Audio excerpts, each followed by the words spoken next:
What's up, y'all? We about to review the Fantastic Four. 20 more minutes until you get In going. the room, it's just me and you. Don't know what to do. Won't pity the fool. Music, the whole thing, the little choir or whatever. The little choir. It grew on me. It grew on you. Yes, it definitely grew on me.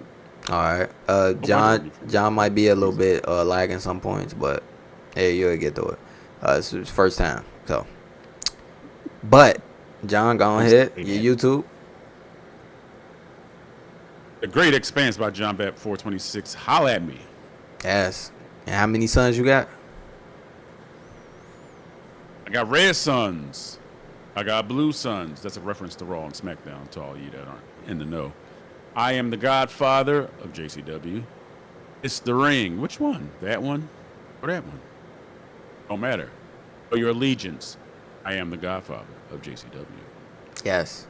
So we are here to talk about Fantastic Four: The First Steps. Hate that. I still hate that. So- First. So let's. You hated the title. You hated the title off the beginning. Yeah. Okay. So I wanna start with before this movie came out, right? Where were I? My mind frame was this, and then we'll go to your mind frame. My mind frame was people were hating on this movie, saying agenda, articles was coming out, the actors was talking about it, and to be real, I was against the agenda. I was more for this seemed like a new style that they were bringing to the Fantastic Four. The costumes I didn't like, but I understood it because it was the 60s. So I'm like, all right, they bring it back to other style. And John, you were the one to show me the old comics and shit. It was one day you showed me and I saw it and I was like, oh man. And it's the little shit that will get your brain interested in the shit, right? Like it's the little shit that Interesting way to put it. Interesting way to put it, right? But no, that's what drug me to like, oh man, I really want to see this concept that they're bringing towards these characters, and that's where I was at before seeing the movie. How about you? I'm gonna be totally honest, QG.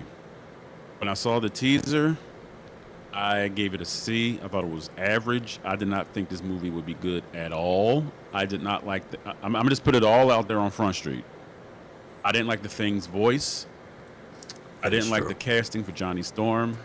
I did not like Pedro Pascal being cast as Reed Richards. And to me, I thought Marvel was going to throw me. I thought that they were just going to say, all right, this is going to get you into Doomsday. We really more interested in Doctor Doom. We don't really care about the Fantastic Four. Just let them come out and say this. We got Reed Richards, Pedro Pascal doing his thing. Vanessa Kirby doing her thing. I don't know what Vanessa Kirby's ever been in before, to be honest. And then the whole, like I said and alluded to earlier, the whole fantastic. I said, this is a joke. It's like they're treating them like a joke. They don't even care about Marvel's first family.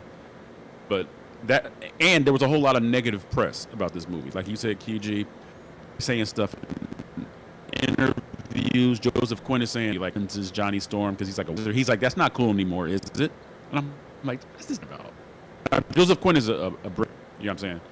And then Vanessa Kirby was talking about, oh, I wanted to show tones of Malice, who was her like dark side character. Mm-hmm. And they almost torpedoed this movie before it even came out. It had a lot of bad press working against it. I agree with that, bro. It did. I think they went.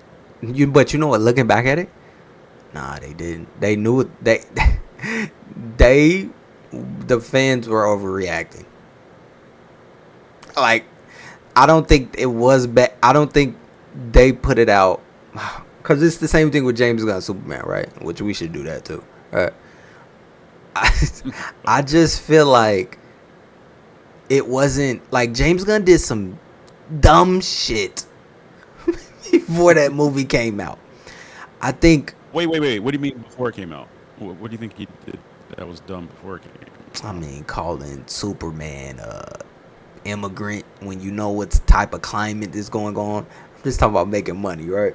So I think the Fantastic Four, which he's an immigrant for sure. I mean, he's not from the planet, but nigga, you know what's going on.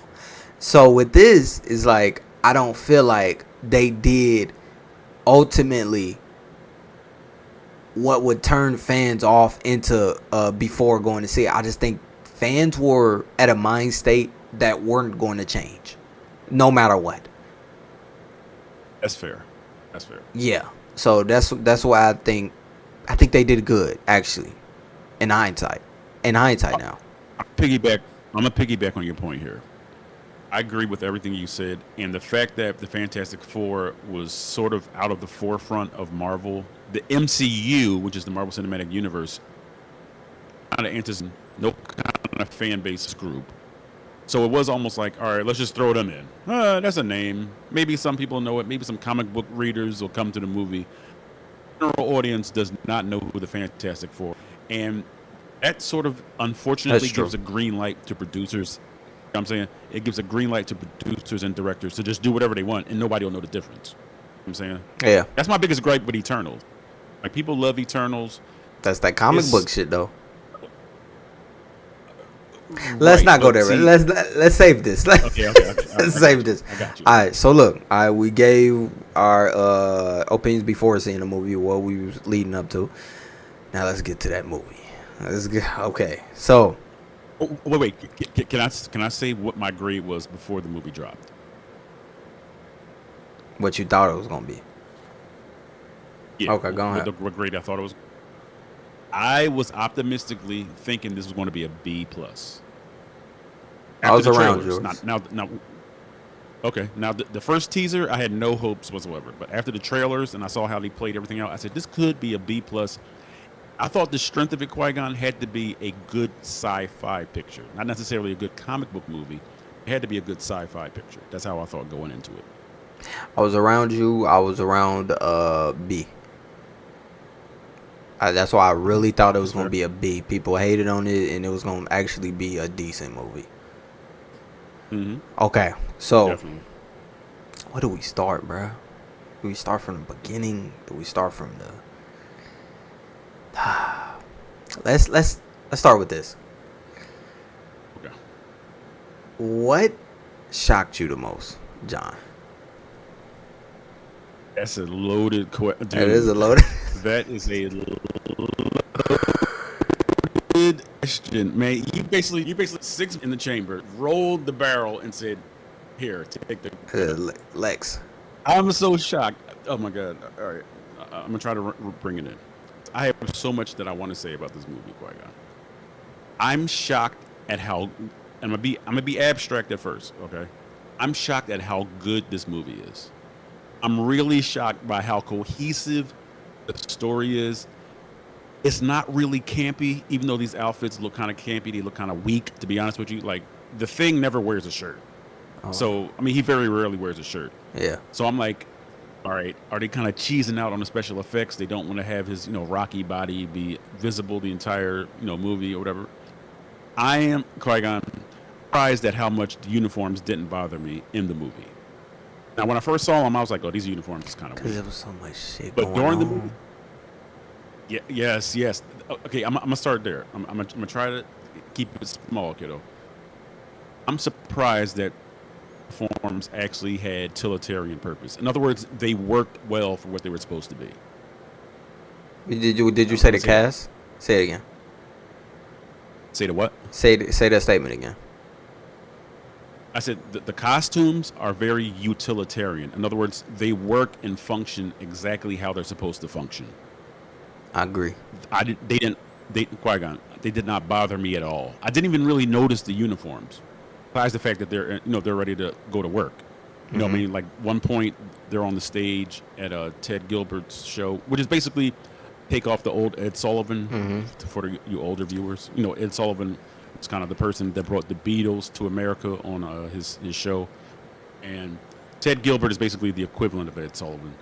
So whenever they were in uniform, you knew it was go time. You know what I'm saying? Like, even when they get in the rocket and take off, they're in those uniforms. So, Yes, they are. So the uniforms aren't something that just fit. I mean, like, it's time to go to work. You know what? That's a good thing to start on. That's actually a good thing to start on, the uniforms. Because I went to film school.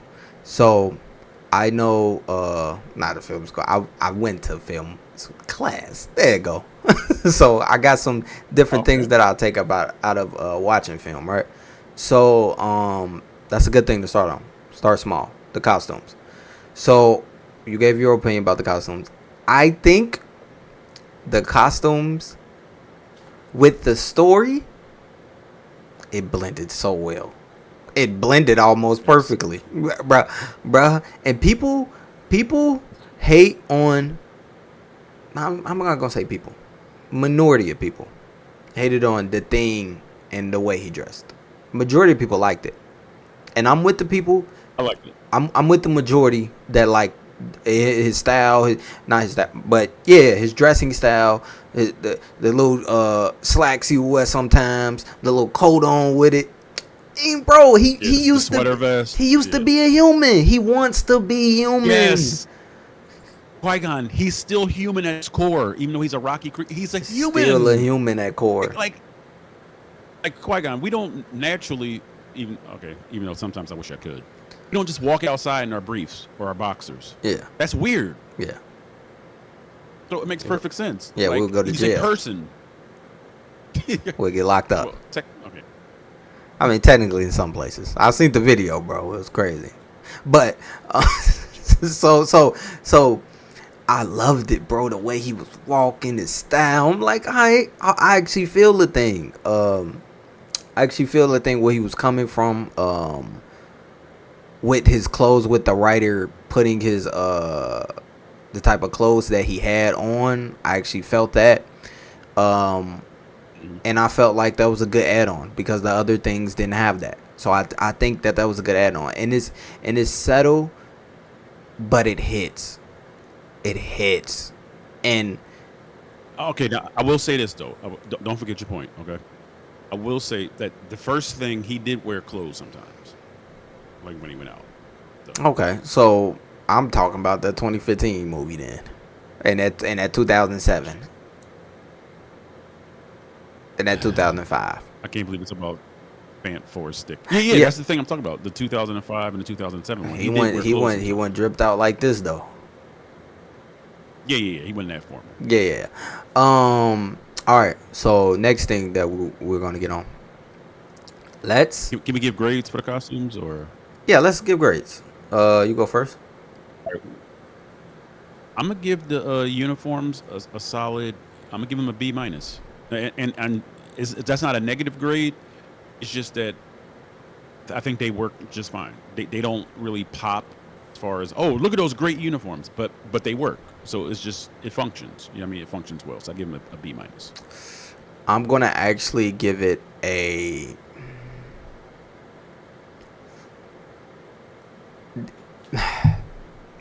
Before seeing it, probably like a C plus B minus. Now after it, it's a B plus. I'm gonna give them uniforms a B plus, bro.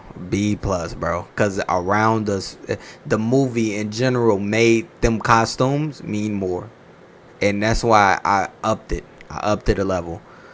Now, next. Oh, How did you? wait. Well, let's look at the costume of the antagonist of the movie. Oh You yeah, know, you're it's right. not a practical costume, but Let's get all on the Galactus costumes. drip. Yeah, you're right. Yo, Galactus drip. Hey, Yeah. Qui-Gon. It is difficult to do Galactus because the guy that voiced Galactus, Ralph Ineson, Yeah. he had to literally be in costume as well. Yeah. So it looks silly, because it's classic. I need to Jack watch Kirby that with the big too. old I need to horns. watch that. They got like a little cut that shows like how they practically affected it and brought CGI to it. Oh, that's fire! I didn't know that. Yeah, I need to watch that.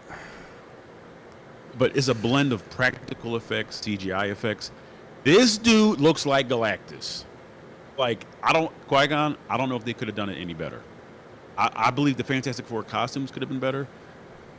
I don't know if we could have got a better Galactus. I don't know. I'm not saying we couldn't, but Galactus is fit A. And majority of people liked it, Galactus and the way that he looked. I just talking about his outfit, I think, and really Galactus is just a whole drip in total, like his face, everything, because it's kind of all created, right? So I like it. It made him look like a beast. And that's the only thing that you're supposed to make really Galactus look like a celestial beast, and it did that. I like the his helmet, perfect. His helmet, I loved it. The way in his eyes, the way that it beamed when it went dark and you could just see his eyes just looking.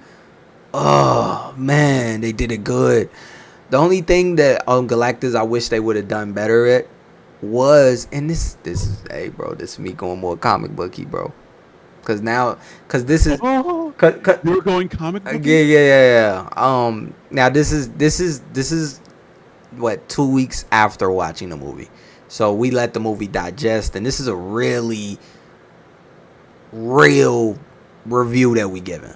Cause we let it digest, we let it sit, and now we giving our opinion about it, right? So after the movie with Galactus, I was like, oh man, he looked tight. I was like, nah, ain't nothing wrong with him, he good. But what I would have did better with him, his look wise and his costume wise, would make it more, I was gonna say cartoonish. Are you gonna use those three? Are you gonna say comic? Are you gonna use those 3 words that I get accused of? Comic, and make it more. So you remember the Celestial from Eternals? Arishem, yeah. Arishem looked at more beefier Celestial, if that makes sense. Like, Yeah, from what I bigger, yeah. remember seeing, he looked more like a. Now I don't want to say human, but his body was more like real, and it was What you mean by that? so it seemed like they put a lot of structures on Galactus that made him look more like metal rods and shit. And I would have went. It's hard to say because you gotta make them fucking big and huge and do all that, and that bro. Look, I have respect for movies when it come to that type of shit, but it just sometimes he just looked like a robot.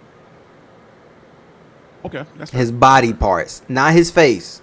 It just his costume. That's it. Cause his hands look normal. It was just his costume. That's the only thing that I would have made more of a costume for Galactus rather than just putting on like fucking metal pieces on him and making him look more robotic-y and that type of shit. And later they actually fed into him looking like that from what Reed did, and we're gonna get to that. But okay, yeah. I totally concur with that. yeah, so a grade for Galactus, I give him a, just costume wise, B. Close to a B plus. Not look wise, costume wise. But the costume is essential to Galactus. Like, you can't really separate the two. Okay, so that's the thing. That's why I started with creatively, like him just it's weird. I separated the two. All right, so Okay. next. I mean, compared to that cloud from 2007. Oh man, come on, bro. Let's not compare it to that garbage.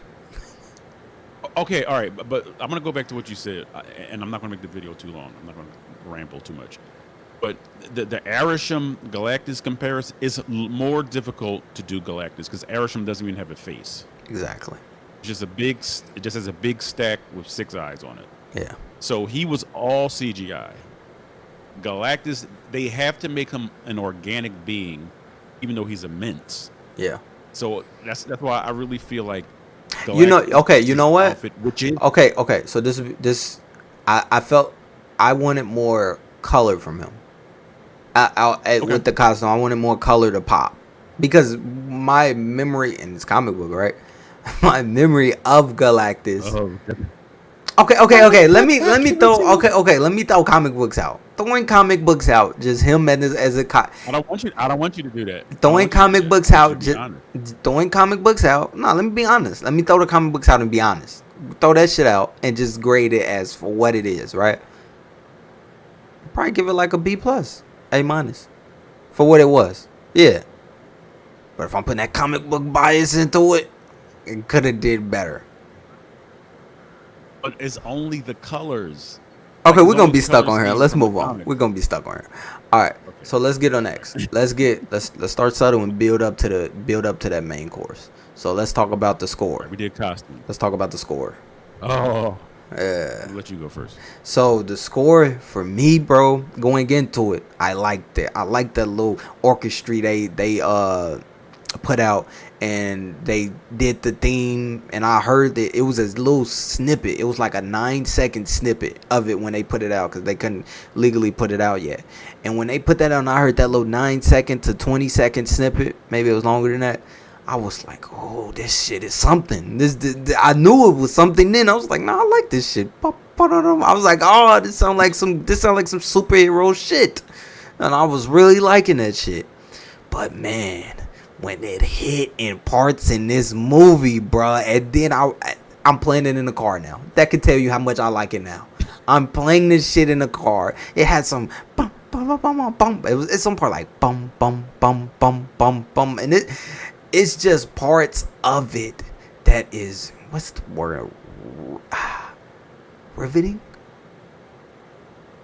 That's a great word. It touches me in the right place. I would say that. Oh Lord. And it's just spots in the movie where it just hits perfectly. And that's a good score when it go with the movie, like Man of Steel, right? With Hans Zimmerman. Right. Yeah. It- Zimmer. There we go. Hans Zimmer. Oh my God, did I just say Zimmer? It's all good. Not that Zimmerman, the other one. Oh Lord. Don't That's why. Okay. So Hans Zimmer. Hans Zimmer, that man ate that score up, and it made the movie even mean more. Even if you wasn't in it, it made it mean more. And the fact that this movie, it was already meaning something, but you put a fire score behind that shit, and you talking about some fantastic shit. And I loved it, bro.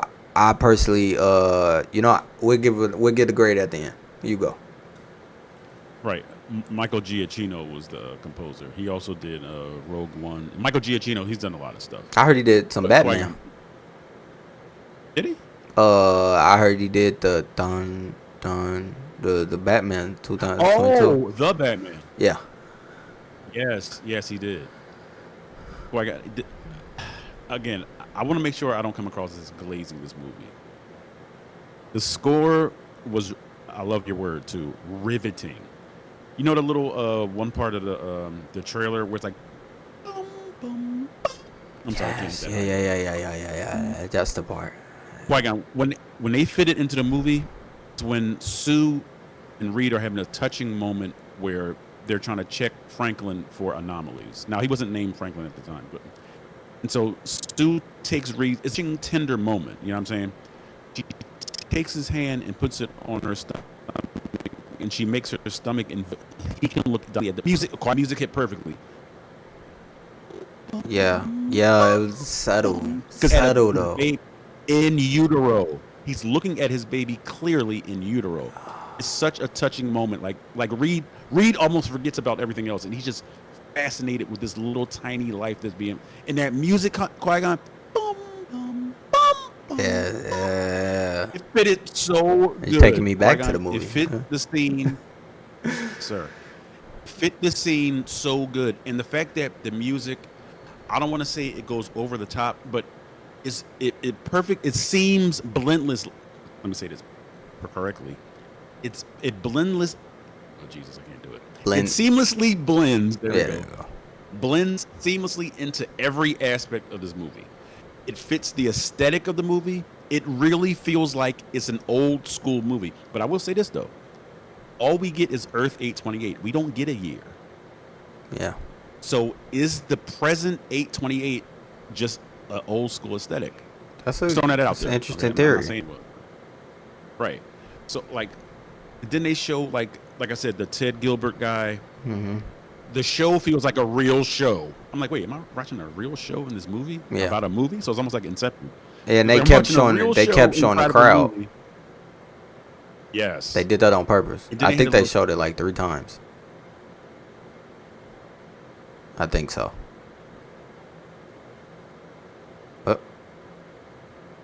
I think he's paused.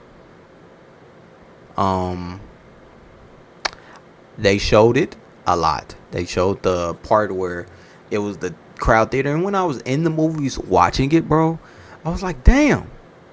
They showed it like 3 times of me seeing my like seeing myself. It's like when you're watching a movie and you in the crowd and you're watching the crowd watch the movie.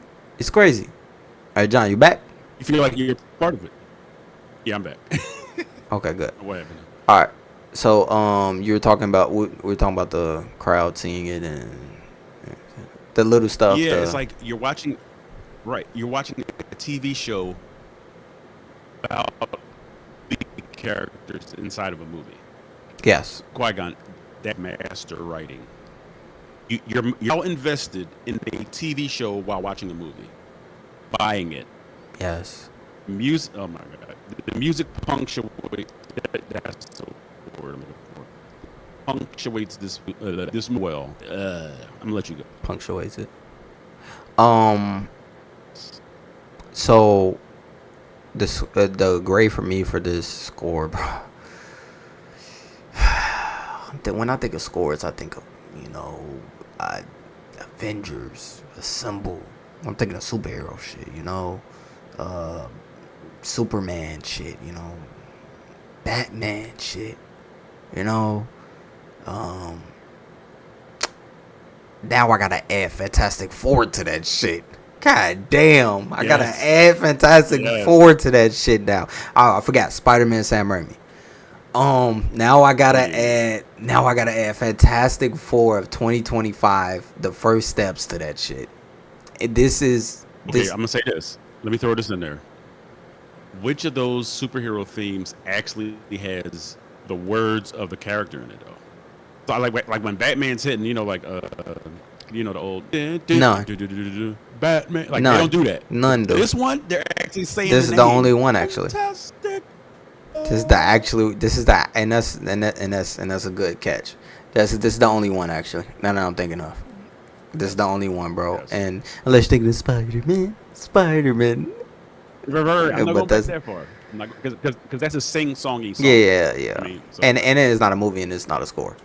So yeah, I give this a that just boosted it. I ain't gonna lie.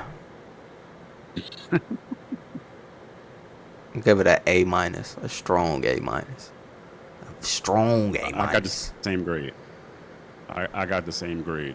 I'm gonna say this though, Qui-Gon. Like, I don't think it's by any stretch of the imagination unrealistic for you to mention all those other great themes. Because when I think of the Fantastic Four, all I'm gonna think of now is Fanta and the boom boom boom and the dun. Yeah, that's the only thing I think of now. Dun. That's Like, this is a signature. This is just song. This quartet. okay. So next thing, let's get on the visuals, bro. Let's make this quick too, cause I think me and you both pretty much on the same level with this one. I'll go first. That fucking scene where they're showing just the space shit in general. Bruh, Oh my god, the sci-fi element. that's when it was another part of that scene. Look, I have never. Okay, maybe before I've seen a movie, probably Endgame, right? But I have never really been in a theater besides Endgame. With it, the ending of Endgame to be specific, where my feet are in the chair. When I say in the chair, I don't mean leaning. No, I mean my feet is damn near touching my nipples. Wait, no, that don't make sense. My Your knees are. my Your knees knees touching my nipples. If my feet could touch my nipples, holy shit, I'd be Mr. Fantastic. Yeah, you'd be in a carnival. A carnival. I'm not gonna say show, but Yeah, you know yeah, what yeah. I'm So my knees touching my nipples in the seat. Never, bro. It's only really in game that I could think of. I watched the movie and that really fucking had me. The visuals, dog. Hang on. I've seen a lot of space stuff like Guardians of the Galaxy 2. I'm thinking of where they like go through all those like it almost like a beehive. It's like a honeycomb. You know where they go to like light speed when rocket and they like go like and their Yeah. face gets distorted. It didn't feel like space to me. It just felt like just like movie mess. Qui-Gon in this movie, I felt like I went to space. Yeah. Felt like I'm shooting around an actual black hole. Yeah. All right, I'm gonna let you go. Now we can I'm gonna let you combine. go. We can combine our shit on this one because that's yeah. Qui-Gon. Ordering the black. It feels like I'm in a ship. It's rocky. You know what I'm saying? Like it's not like a smooth ride around this black hole because all matter is being sucked into the black hole. Yeah. So it's almost like a refill. So like the Silver Surfer's like, dude, Bruh. I'm not trying to think. I'm trying to glaze the movie. I'm trying to glaze it. I felt like I was watching a documentary about a black hole. We can it hold on. just We can happened to glaze happen. the visuals. The visuals are worth the glazing. Okay, I'm glazing. Yeah. I'm glazing. I'm glazing. I felt like I was watching a documentary about astronauts being chased by an alien. Bruh. Yeah. The Silver. Okay, we talking about visuals. The Silver Surfer was so on point in this Beautiful. movie, visually. Beautiful. There's a lot of subtlety to her silver too. Like when she delivers the message, like the world's about to die, that she takes off. And Johnny's on her board. She like looks at him. You see Johnny's reflection in her face. Dude, the visuals of this movie, the Silver Surfer, was totally on point. The trip around the black hole, I felt like I was watching a 3. I said that several times, but I don't care. I'm gonna say it again. You actually feel like it's about to fall apart before. Even when Like when I was trying to get her to push.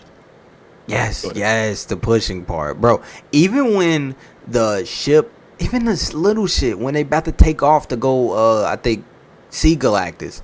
When they put the ship by the little thing that's already in space to take off more to boost it up, bro. It's the little shit that they got right. When they touch space, bro, everything, you said it. It felt like I was in a ship in space, following them, seeing their shit go down while I'm in another ship seeing this shit. This shit was, bro. You see the budget. You see it. You see it with your eyes. And that's my problem with movies that come out nowadays. You don't see the budget sometimes. Right, Qui-Gon. They put Matt Shackman directed this. Put so much respect on space. Bruh. Movies like Star Wars, movies like Star Trek. Just go space and go to another one. When the rocket launched, it felt like a real. Felt like a real one. They put so back. Yes, sir. So much respect on like NASA, actual space travel. Space felt character in this movie. And that's hard to do. Yeah, it felt like a character. Yeah, bro, that shit was good. So I'll give my grade, bro. It's probably a lot of visuals that, even the little shit, even the when Johnny was trying to shoot her, even the fire coming out, the lava coming out, shooting him in the wormhole, the little shit that they were getting right. I was like, oh my god, they really went into detail with this fucking movie. So and that's what make a great movie, when you go into detail, when you even look at the little shit and say, we could do better at that. It seemed like they were working on this movie and say, we could do better with that. Oh, with this, I can do better with this. Let's keep working on this. Now there is a misstep. I hate to glaze and then like be brutally honest. There is a misstep. Go ahead. What was the mistake? Every time the Thing holds Franklin, you see like you can tell it's CGI. Oh shit, the baby. When you notice a bit, you, when you notice a visual, when you notice a visual effect, it can take you out of the movie. I'm not saying it did, but I'm like, okay, that baby CG first came out, Yeah. and whenever the thing is holding them, you can see like a little, say a distort. It's like no one who is the thing Yeah. is holding that baby. You can tell that nobody's holding it. It's just like an animatronic or a I- visual. I'm sorry, it's just a visual device. I think it was. To be fair, I think So it was only that one. could have been better. It was only once noticeable when it took me out, and then the rest of it when I seen the baby, it was cool. It was only once when they picked the baby up, and I think that's when you talking about when the thing had the baby, and the baby did the thing with the arm and shit. I'm like, that's a CG ass baby. And then they put the baby down, and then the baby was cool throughout the rest of the film. The baby was cool. I ain't mad at the baby. Yeah, it took me out the movie, and it can when you that's this visual because you're not supposed to say that. Oh, that's a great effect. You're supposed to suspend reality. That's the one L I'll give them on the visual effect. moment. And in the though it was one green screen where it kind of looked at like, all right, that's a great. But to be fair towards green screens in movies, if nowadays you will be lucky to get a movie where it's just one fuck up with a green screen. Because nowadays everybody fucks up with green screens. So actually, it's kind of a nitpick, but Ant-Man Wasp Quantumania. That had like 100 of them. Was just the poster boy of green screen. It had like 100 of them. All right, so I give it the visuals a A.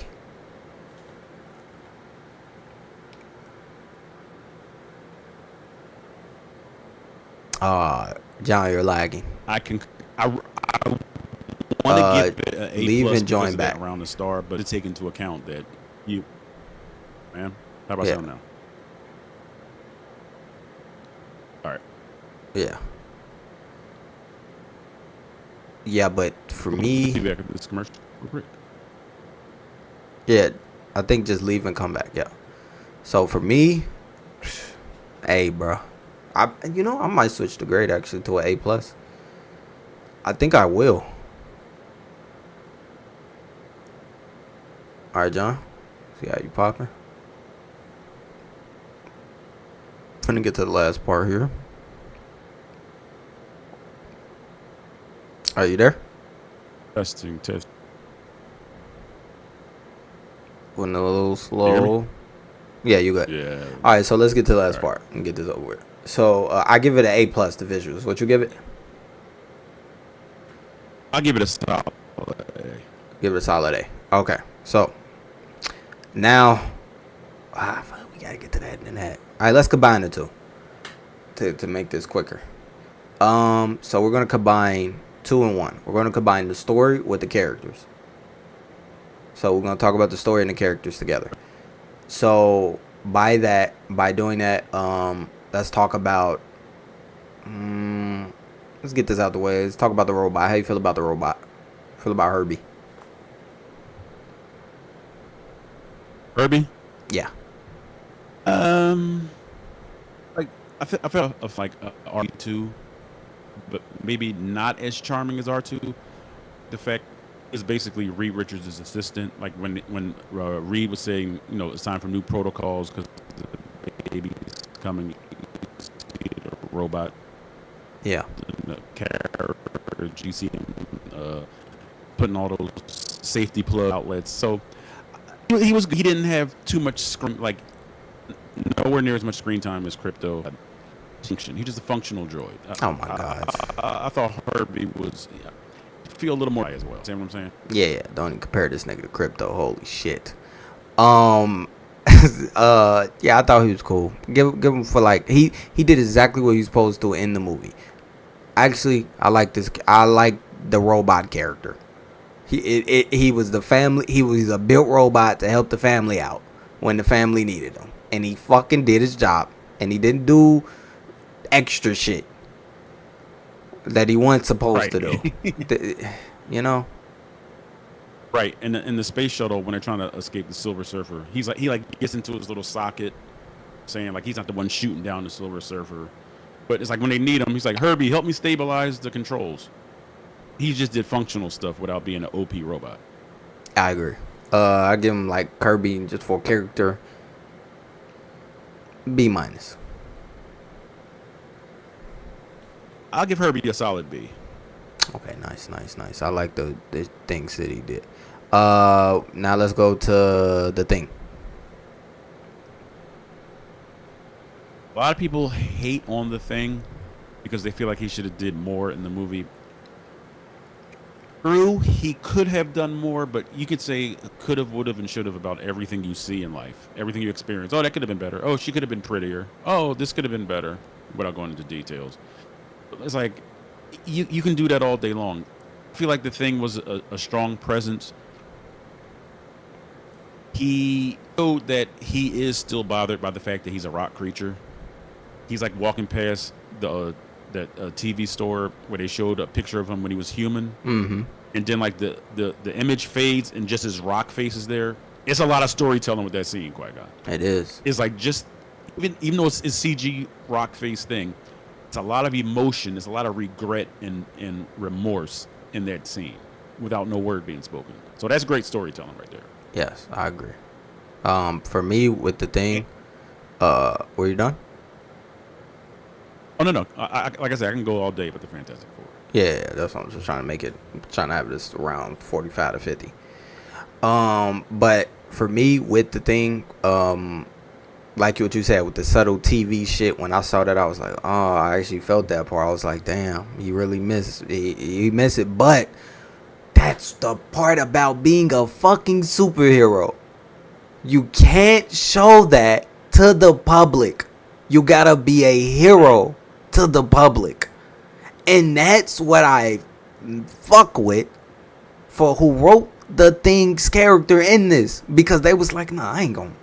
You know what? I could write him being sad all the time and always sad and being a thing and everybody tell jokes on him. But then he said some heroic shit at the end and everybody loves the Thing. Nah. I like the fact that they showed the Thing live with him being a rock and him understanding that, because this was years of him already being a rock.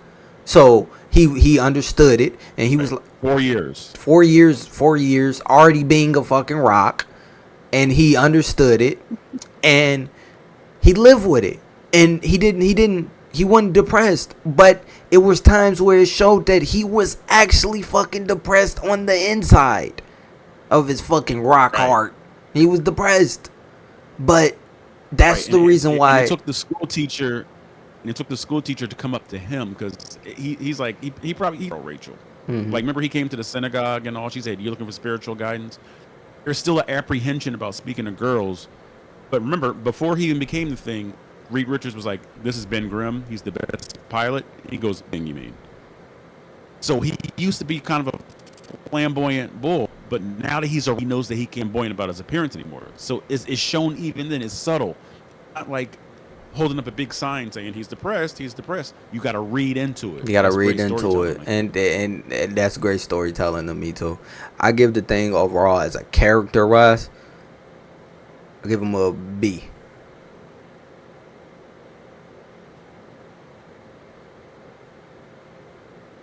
Yeah, I'm in the same area. I give the B. Good B, not a B plus, but I still think it's a good B though. Yeah, good character, I think. All right, let's go. Let's go Johnny next.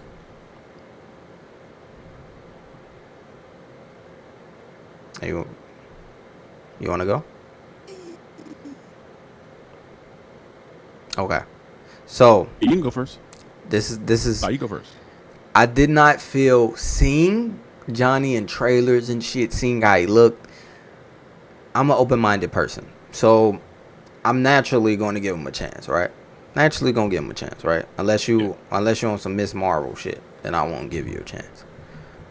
But I was giving him a chance, right? We was in Discord. People were saying, "Oh, like Harvey, nigga."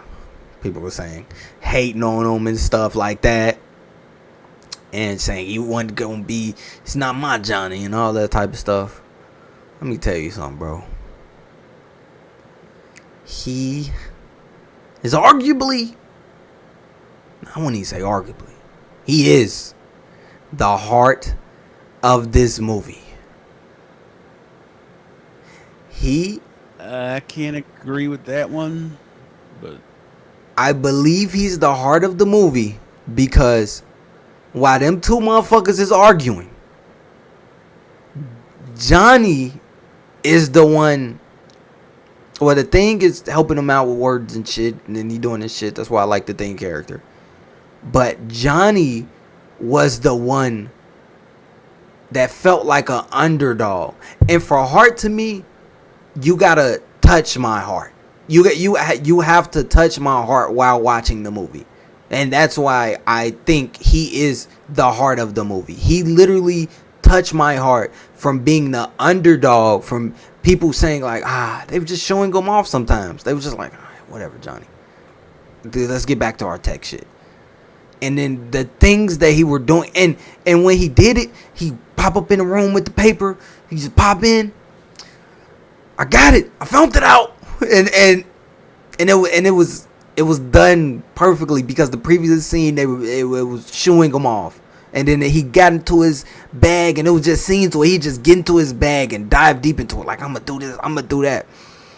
And what topped it all off, on top of that, I was already with him, and him chasing Shala, wasn't it Shala Bao? yeah, Him chasing her, I felt like, damn, nigga. That felt like me, nigga. I felt like Johnny, nigga. Just chasing a woman that know you shouldn't be chasing, but bad. I felt them. I felt them within that, and just him protecting his sister and his family in general. And it felt like that he was the brother of the family, and that's who Johnny's supposed to be, the brother of the family. And the you can say somewhat, no, he's not a narcissist character.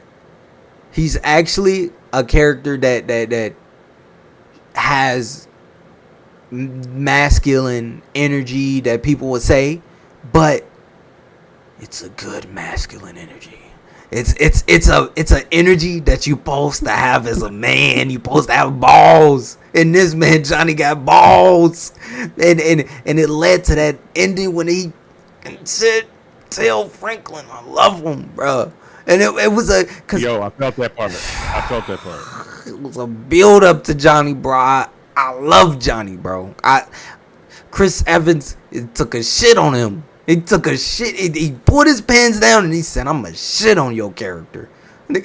As a character, nah. I don't see. I don't see you making a better Johnny Storm to make me care about him in a 1960s color wearing movie with Galactus in it and all this. I just think they knocked it out the park. Yeah, Johnny Storm is definitely more. He's more subtle. He has more substance in his movie. It's like he's not just a thrill seeker.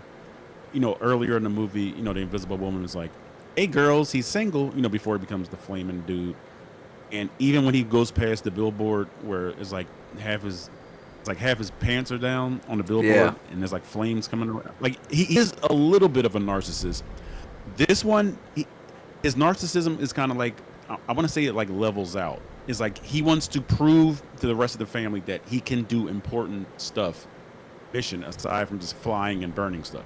That's why he was like, "Look, I ain't gonna tell Reed about the algorithm you want me to do." He said, "I'm gonna figure out what Shalabal's messages are on my own," and he did that all on his own. So it showed his intelligence as well, which Chris Evans really didn't show a whole lot of subtle intelligence or as much substance.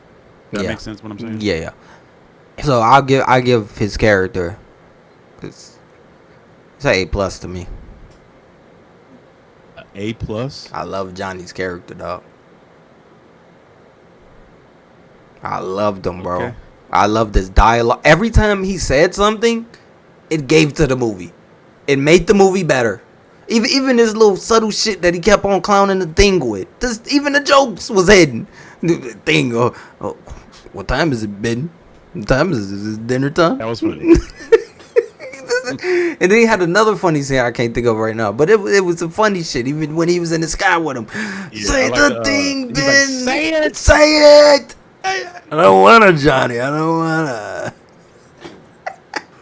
Yeah, I'm not going as far as you did, the A plus, because that means it's a perfect character. Man, I think he's a perfect character, dog. Even the power use. If we add in the power use to it, nigga, the fact that he didn't say flame on and it hit, I didn't need him to say flame on. You know what? If he did say it, I don't remember.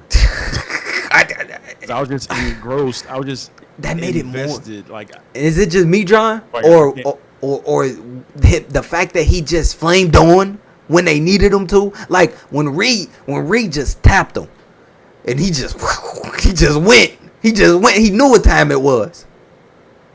Right. I love the fact that when Galactus was like, "All right," he said, "I'm gonna eat your world while the kid watches." He just said, "All right, go time." Immediately, he just went, and that's part of the heart. It's parts of the movie where it makes him the heart to me, because it's like, man, we know who the heart of the movie. We know. Okay, arguably, Johnny's the heart of the movie. Arguably, cause his care for what she loved. It didn't. I don't think it outdid her, cause it shouldn't, because she's the mother. But the fact that somewhat, I would argue, challenges it. No. He love that baby, bro. Yeah. He's Uncle Johnny. Like I can really relate to Johnny Storm. I can really relate to Johnny Storm because I was a young uncle. I was 11 years old. So, whole part will be the best uncles. That resonates with me, Qui-Gon. Yeah. You know, I'm only 12 years older than my niece. So, I understand that basically being an uncle is almost like being a substitute father, if that makes sense. And I hope I'm not out of bounds by saying that. But it's like you love your nieces, you love your nephews as if they were your own children. So you do everything for them as if they're your own children. Yeah. Almost like you become your uncle and an aunt are probably like parents in training or parents in waiting. Yeah. It's like, you understand what I'm saying? It's almost like being like godparents almost. So I really resonate with Johnny, and I don't think he was the heart of this movie because we know who the heart of the movie is. I think that his love for his sister, his love for his nephew, his heart is shown in the movie, and I think that's what it is that he really displays, is that he is a man that loves his family, and he also wants to prove himself to the Fantastic Four. That's why he deciphered the messages on his own. He's like, I'm doing this on my own to prove himself, to prove his worth. That's hard to me. I believe you. Yeah, I agree with you, Qui-Gon. He has a lot of heart in this movie, but I don't think heart of the movie. Okay, all right. Well, I'm not trying to change your grade. I was just about to say that's my perspective and that's my opinion of it. I think he is the heart of the movie to me. Okay, so let's talk about the heart of the movie. Okay. Okay. Let me give your grade. Johnny gets a B plus. He was Johnny a B plus. He grew. How much depth the character has. He kind of blew Chris Evans out of the water, in my opinion. Yeah. By how rounded he is as a character. Like he was like at the end, he's like, all right, I'm sacrificing myself. He said, take me instead. He said, leave the baby alone. Me instead. And then he was gonna make the final push to knock Galactus back into the portal too. He was ready to sacrifice everything for his family and for the world. So I give Johnny a B plus. He was a fantastic character in this movie. I would have cried in that movie theater. Did? I would have if he would have sacrificed himself. Oh. Man, he would have went down. Yeah. All right, that would have got me. All right, let's get to Reed Richards. Okay. You go first on him. All right. Of the way Pedro Pascal acted in this movie. There were times in this movie where he's having like conversations with Sue where I feel like I'm eavesdropping on their privacy. It's so real. His Good point. acting is so real. He's in a sci-fi movie. He's in a quote unquote comic book movie, even though this is not your run of the mill comic book movie. But he has the nerve to be human in the midst of a comic book movie when he has superpowers that are outlandish. He can stretch, like, create any shape out of his body. That's a ridiculous power set. But Pedro Pascal has the nerve to act like a man. He has the nerve to act like a father. Like he says, I said this on my spoiler review, Qui-Gon. I said, as dire as the situation is, they're heading toward... Okay, let me set it up right like this, Qui-Gon. The ship is falling apart. They're heading toward the hole. They're being pursued by a silver surfer. That is the recipe for a wild, wacky Guardians of the Galaxy type thing. In the midst of this, Qui-Gon, his brain is still working. He says, Sue, I need 30 seconds of invisibility after your next contraction. That's the humanity right there, Qui-Gon. He's not put a situation of Sue. He's saying after your next contraction. Because, you know, any other superhero movie, Sue would have been standing up. She's like just like fighting off her pregnancy and the labor pains, biting her lip and just doing all kind of ridiculous stuff. Movie has so much heart, and Pedro Pascal is part of the heart of this movie. It's in after your next contraction. He's caring for his wife. He's caring for his bride. He's showing love. He's showing tenderness, which Reed Richards is not known to do, to his future baby mama. And I mean future because obviously the baby hadn't been born yet. But he's showing so much care and so much tenderness. He's got to juggle all these things, Qui-Gon. He's got to juggle how to save the ship. He's got to juggle how to lose the Silver Surfer. Sue is the most important thing right now. So he's like, after your next contraction. And I think Pedro Pascal knocked this out of the park as Reed Richards. He was okay as Mr. Fantastic. I mean, like in the field, he's just like stretching up and grabbing. He was okay as Mr. Fantastic. But as Reed Richards, as an actor, Pedro Pascal's character, A for me. Okay, I'm gonna start with the cons. This nigga, that stretchability is trash. Nigga, I think it was whack. I think that's the least. I think they didn't even give a fuck. I think they went into this movie and they cared about everything else but that nigga's stretching ability. I think that's... Yeah, it's only on display when Galactus is like stretching him. And that was even kind of weak. His stretching ability is weak, bro.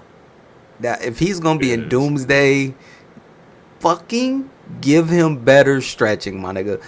I saw a clip of 0507 fucking Mr. Fantastic. That nigga was stretchable. You talk about a stretchy nigga. Yeah. That nigga was he did a whole fucking rubber band around a fucking bridge, nigga. I need him to be better in Doomsday with his stretching. I this is not tolerable. I'm not cool with that. People was actually sucking off his stretching, believe it or not. Saying that they people are sucking off his stretching, my nigga. Pause on that statement. Hold on, let me get the dog name. Alright, we back. Alright, that was bad. Alright, but so just do better at that, right? Alright, getting off that, right? As a character. You said it at best. It felt like we were there with them. It felt like we were listening to information that we weren't supposed to be getting. This shit was acting. The subtle face. That now I understand why they got Pedro Pascal. Because Pedro Pascal can fucking act. How much people are saying, oh, he's in too much shit. Well, when you're a fucking good actor, you can be in a lot of good shit. Especially when your main thing is, I'm trying to be in more blockbusters to get my name up. Oh, you can be whatever the fuck you want. Imagine what... I'm not comparing them to fucking Leonardo DiCaprio because it's two different levels. But imagine...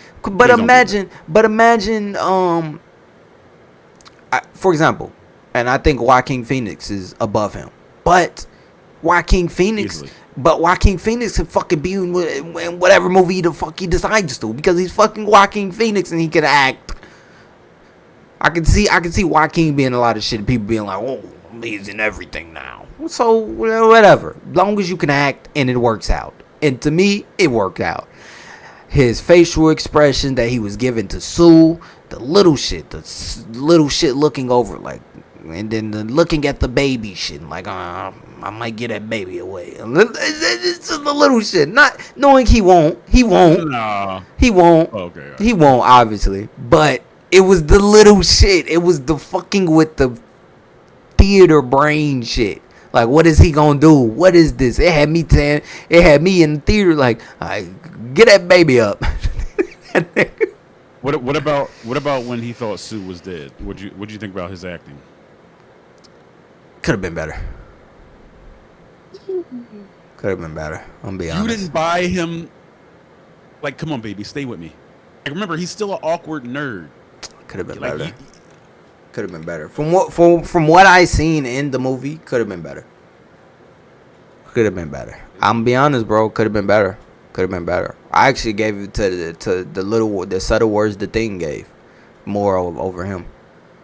So what did the thing say? Reed, she's gone. Reed, like that little shit. That little shit. I was like, but him, he was. But see, like maybe but like Pedro. Go ahead. Yeah, I was about to say maybe I gotta watch the scene again. But just for me looking, no. That's your take on it. Looking back at it, just for me looking back at the shit, I don't remember him being a vital factor in me like really caring, and I think that was on him. Oh yeah, shouts out to that CPR. Okay, stop. Soft CPR. But yeah, in total, I give his character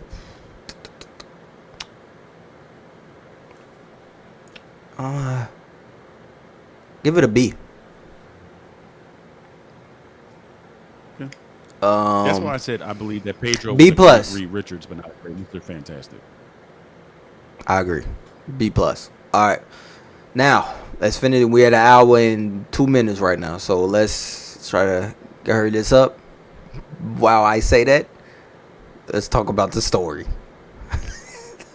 Yeah, we didn't even talk about the heart of the movie yet, or Galactus or the Silver Surfer, but okay, I got you. Oh shit, yeah, we didn't. Galactus to me was a great villain. He was a great villain. That is what you want when you put a villain in a movie with a team up. You need a nigga like Galactus to make.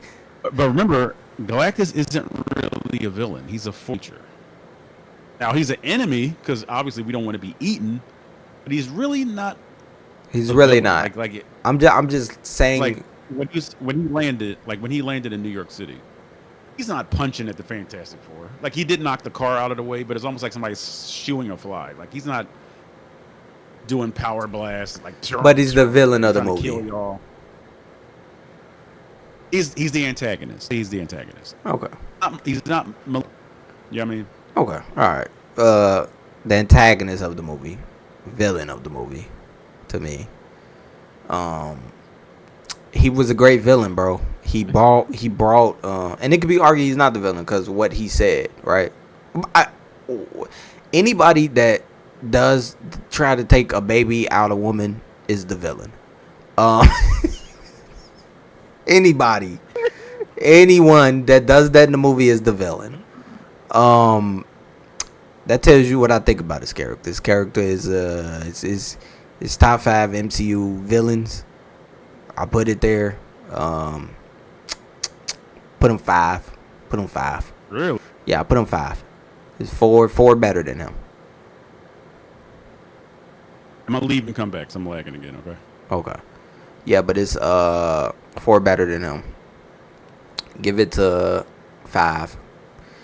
Story. It told him he was in prison in there, which what made it even more given to the story. The people that would listen to his dialogue in there some people said that you couldn't hear his dialogue. I can hear everything. I heard the imprisonment shit that he had. I heard that. Hey, I heard it clearly. I love that part. Love when he came down and he smelled the dirt. That ripped the trees up. Yeah. Smells like pussy to me. But no, that was funny. Oh my god. So I love that part, bro. And it was just his aura. His aura of the movie was outrageous. It was if it's an aura factor, it's beaming to the top, bouncing back and forth from the top, just ready to explode out the aura for him. It was incredible. I give his character an A minus. That's a too. Yeah. Plus, because he feels like a real world-ending menace. Yes. Even like the fact that they're doing updates, they're like Galactus' ship has just passed Jupiter. Like the threat of Galactus is so palpable roof. in this movie. So I definitely give him a B plus. He was fantastic in this, and his voice. Oh my god, the voice was on point. Yes. There's a subtlety to his voice too. He's like I was once. You actually get like inner look at Galactus as the person or as the being, whatever. He says, I was once small like you. He said, I was just a man from another world. He said, then he kind of gives you a hint before this relentless, eternal hunger. He's almost like Dracula. It's almost like I can only be sustained by the blood of other beings. It's like a hunger he doesn't want anymore. Like that's why he wanted Franklin in the first place. Exactly. Somebody else to then he said to Franklin when he was like levitating him in his hand, he said, you are my salvation, my deliverance from this eternal hunger. So you see a little bit inside the what do you call that? Inside the vest or whatever? Yeah. Of Galactus, which I think is amazing. Yes. Silver Surfer. You go first on her. She again, like it's almost like Ben Grimm. It's like there's a reluctant subtlety for the Silver Surfer. Like she really don't want to do this. But we found out later that she did this to save her child and to save her world. She sacrificed herself. I actually gave her a fucking story. Yes, Qui-Gon, they did. And you see this throughout the movie. You're getting breadcrumbs. It's like when the Fantastic Four visits Galactus' ship. She like phases in. Says Galactus will see you. He's gone again. Nah. But there you go. You coming back right now, John? You coming back? Galactus then pulled you. And then Sue was like, "So Galactus picks the world." She says, "No pick," and she says, "Give it a second, John. Give it a second. Choose the." Okay, say something.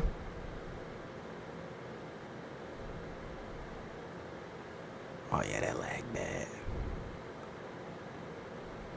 You know what? You know what? Because I feel like we're on a good part.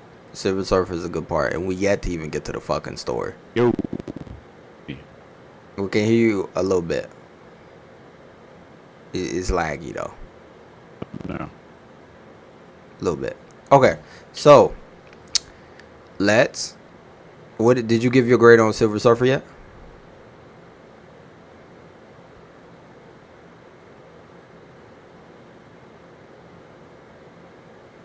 Oh yeah, we can't hear anything. Leave and come back.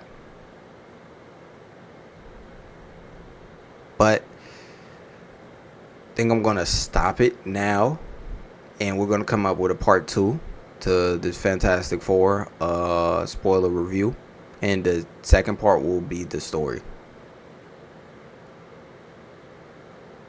Can you give you a couple seconds, John?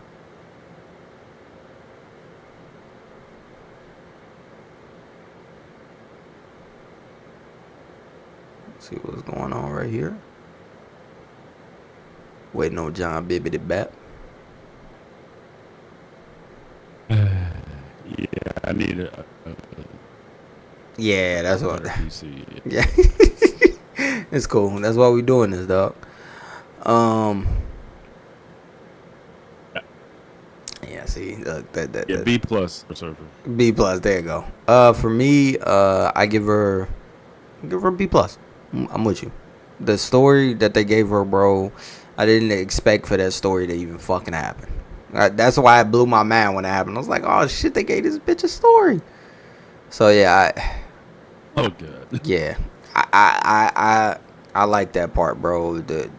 When she popped up, she felt like she was being sent by Galactus. The heart that she showed for her child, bro. It's just like, come on, bro. How this is ultimately a better character than the Silver Surfer in '05. I don't even want to. It's a better character all around. So I give it a. Agreed. Yeah, Agreed. yeah. I give her. I actually give her A minus. I'm up it to A minus. That's a good character. She's a good character. All right. So you good? You good to go for the talk about the story real quick? I hope so. I hope so. All right, come on, let's get to it. I hope the Galactus won't come and snatch you up. All right. Well, the story.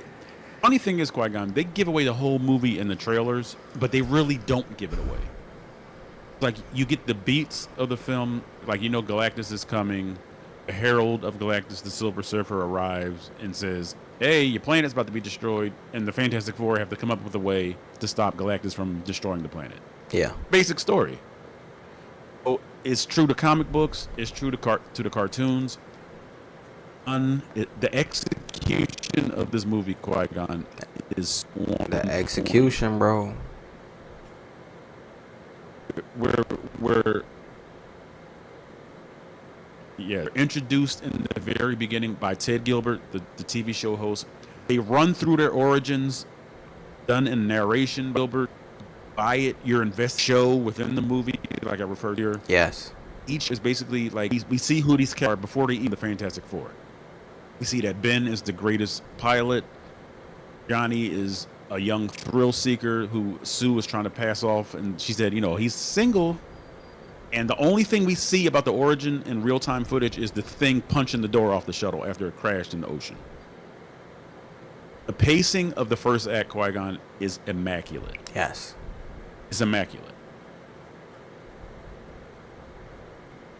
You don't have to know anything. You don't have to know anything about nothing. You could just go in and watch this. You could cut this on and not know what the Fantastic Four is.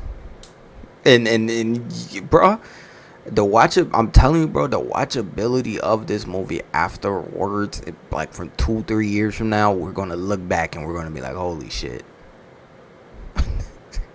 And that's why I'm not mad that it's not doing too well at the box office, because it's art. Like, this is just a good movie. It wasn't what everybody expected. They thought it was just gonna be a popcorn flick where you can turn your brain off. You better turn your brain on for this movie. Yes. Because you'll miss so much stuff. You'll miss the stories within the stories. Like Sue Storm. Like, I'm gonna just hit it and quit it real fast about Sue. Okay, maybe that's the wrong words. Yeah, it's good. Oh yeah, we didn't even talk about Sue Storm. Oh my god. Yeah, Let's combine it with the story. Yeah. To me, one of the most poignant parts is where she takes the baby, because the world wants them to give up this ludicrous. Because they asked them, they said, Reed, how did you defeat Galactus? And Reed was at a loss for words. Ben is the one that said, we didn't. And then Johnny said, not yet. They got Reed's back. So then the other reporter's like, oh, are we safe? The world's smartest man turns around and says, I don't know. Like, can you imagine how that would have been my pants. being in that room? Oh my God! Like, you're supposed to know everything. Like, he revolutionized the world. Qui-Gon. Early in the movie, when they were when Sue Storm, she did the treaty with the Mole Man to give him Subterranea, you know, that underground nation. Yeah. There's a line in there that I think a lot of people missed. The world was dismantling their militaries. That's how high up Reed Richards and the Fantastic Four, the technology of that world. They were dismantling their armies. In other words, this was a world of peace. So you can see why the whole planet was just like relying on the Fantastic Four to do everything for them. They're like, hey, that's just a good give up point. Your baby. They were. Yeah. But like, I can't give up my baby. And when Sue goes outside and she has mob, because they got signs like Fantastic Four no more. Mm-hmm. It's completely vulnerable. She's totally vulnerable. Like, because she never addresses the public. Only Reed does that. Like when they landed back on Earth, she's walking around with the baby in the back while Reed, Johnny, and Ben are addressing the public. So she's vulnerable here, Qui-Gon.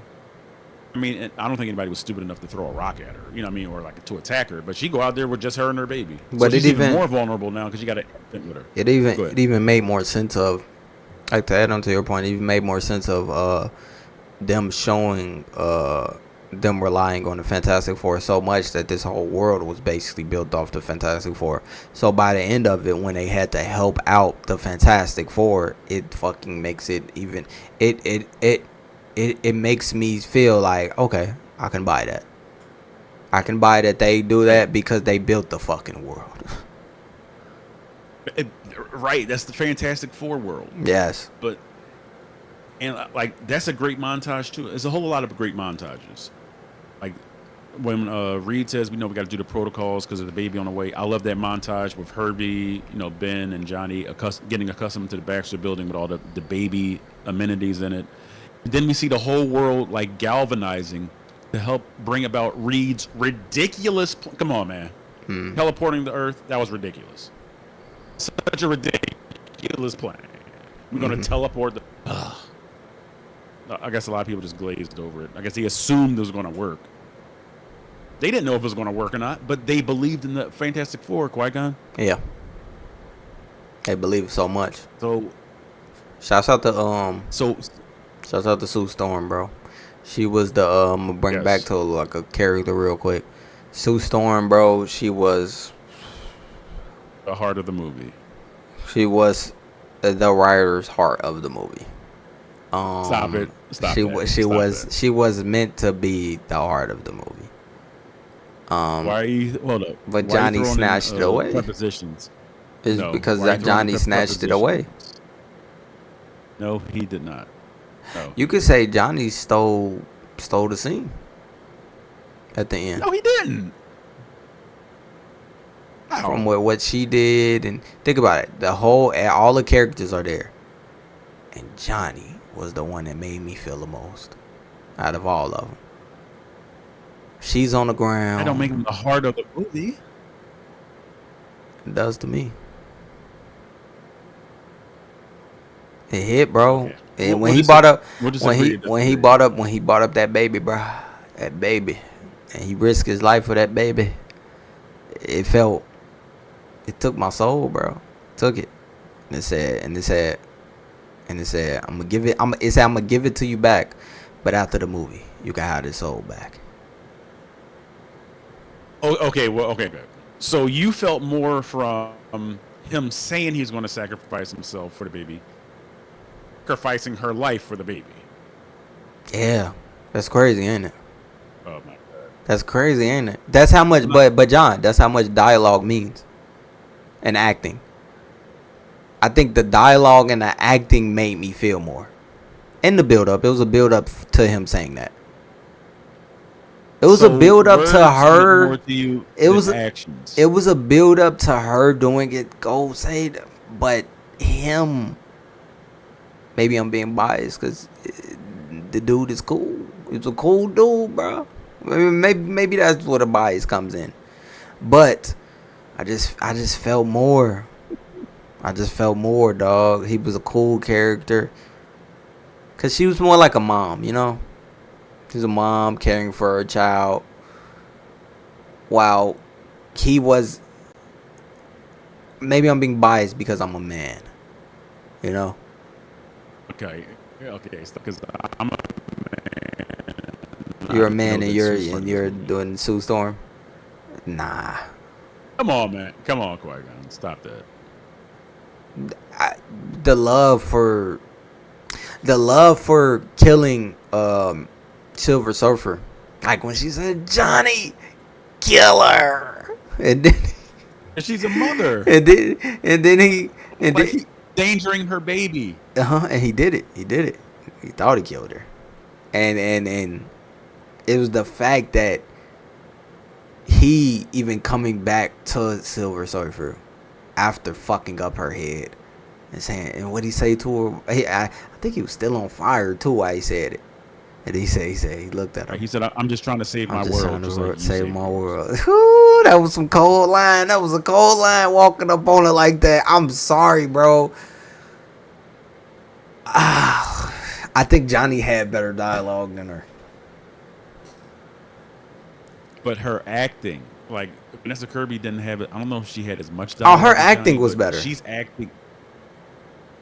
Right. So how are you saying Johnny's It's the because heart of the movie? you know why? You know why, bro? Is a build up, and that is one of the most important scenes in the movie. Him going and sacrificing it and going to hit him, but Silver Surfer takes it because that's the last blow that ends up getting Galactus out of here.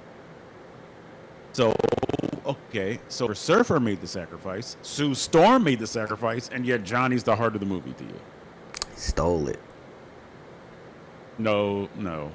By your own definition, it was his that's not giving. true. It was his not giving fuck, risking my body, sacrifice, which He she didn't didn't. risk anything. Which she didn't He either. didn't risk anything. Yes, she did. She died. No. Which she did. I meant to say which she did. She did too. She did too. She risked her body. Everybody risked their body out there. But Okay. it would. No, I'm not letting you get away with that. I'm not letting you get away with risk her body. No, she risked her life.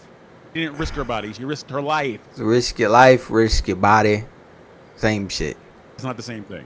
No, it's not. If I risk my whole body, I'm basically risking my life. Oh, okay, I agree. Yeah. Oh, but I do feel a little bit biasness in me. I feel it. Why are you biased?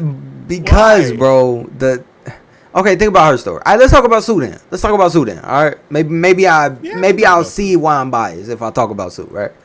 So, I like the fact that she was actually acting like a woman. Actually acting like it felt real. It felt like she was actually had a baby in her stomach. Then she had the baby, and everything that was going on, they wanted to give the baby away to the world.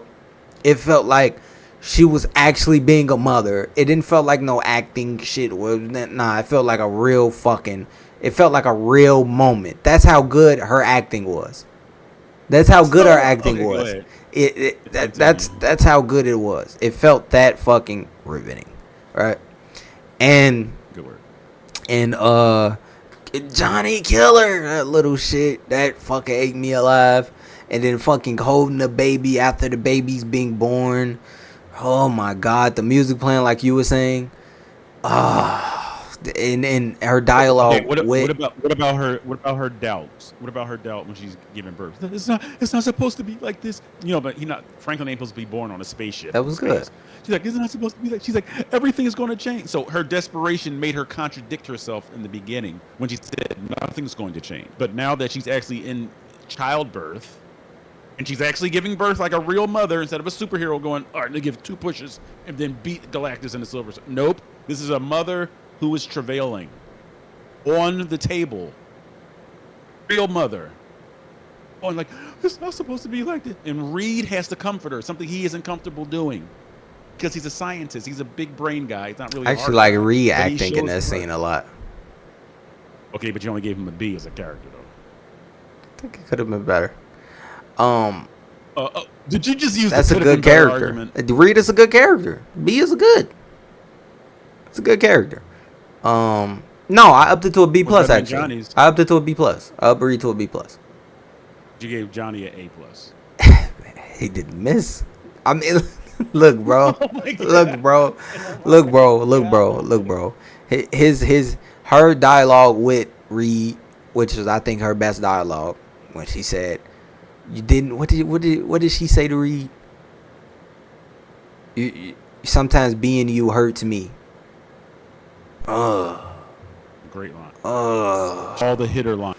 So that contradicts what you said. That Johnny has a better dialogue. No, but Johnny, no. but I can argue that fucking There's no but. I can argue that last scene from him sacrificing himself to tell Franklin Uncle Johnny loves him. He didn't sacrifice himself. He did not. It don't matter. It don't matter. It does matter. It's the fact that he said it. It's the fact that he said the quote. It's the fact he said the dialogue. Oh, okay. That means it. That makes it mean something. So you're a words guy. So you don't have to back up your actions. We just say words to you. You just buy it. Okay, I'm gonna be honest, bro. So when I seen him go and do it, and then I seen Silver Surfer save, I got mad, bro, because I was like, I could have been in tears if that shit would happen. I did get mad, but I thought about it like weeks later. No, this jump in my head, right? I thought about this like weeks later, right? And I was like, what if he would have did it, right? What if, right? What if he would have boomed him and then he would have went with him and then I would have been crying like in the fucking theater, all right? Where the fuck do they go? How did he get back? You gotta write that shit? And I was like, you know what? I understand what. Yeah, he dies. He just dies, right? And obviously they want fucking they want Human Torch and fucking Doomsday to do some shit. So they you know, I started to think about like how would you write that? He would die. You can't write that. You can't. But Johnny Storm can't die in the first movie. Yeah. So that's why I was like, so that's why I give him an A+ now, because I understand. Oh my Before he was like a A-. But then I was like, I thought about that scene. Before right out the theater. But then I thought about that scene. That's why I changed my icon to Johnny. And I was like, you know what? They had no choice but they gave everything to him. I felt like the writer gave everything, you know, plus into him. Where the meme at? This meme. Hold on, let me show this meme right here. Okay. She said yes, sir. Okay, is this guy good or what? I want to add a couple cloves of garlic. Not because it's not delicious, I just want to add a little bit of zip. Not because it's not because it's not delicious. Just I want to add some zip. And okay, let's be honest. Who cared for Franklin more than his parents? Who do they show caring for Franklin more than his parents?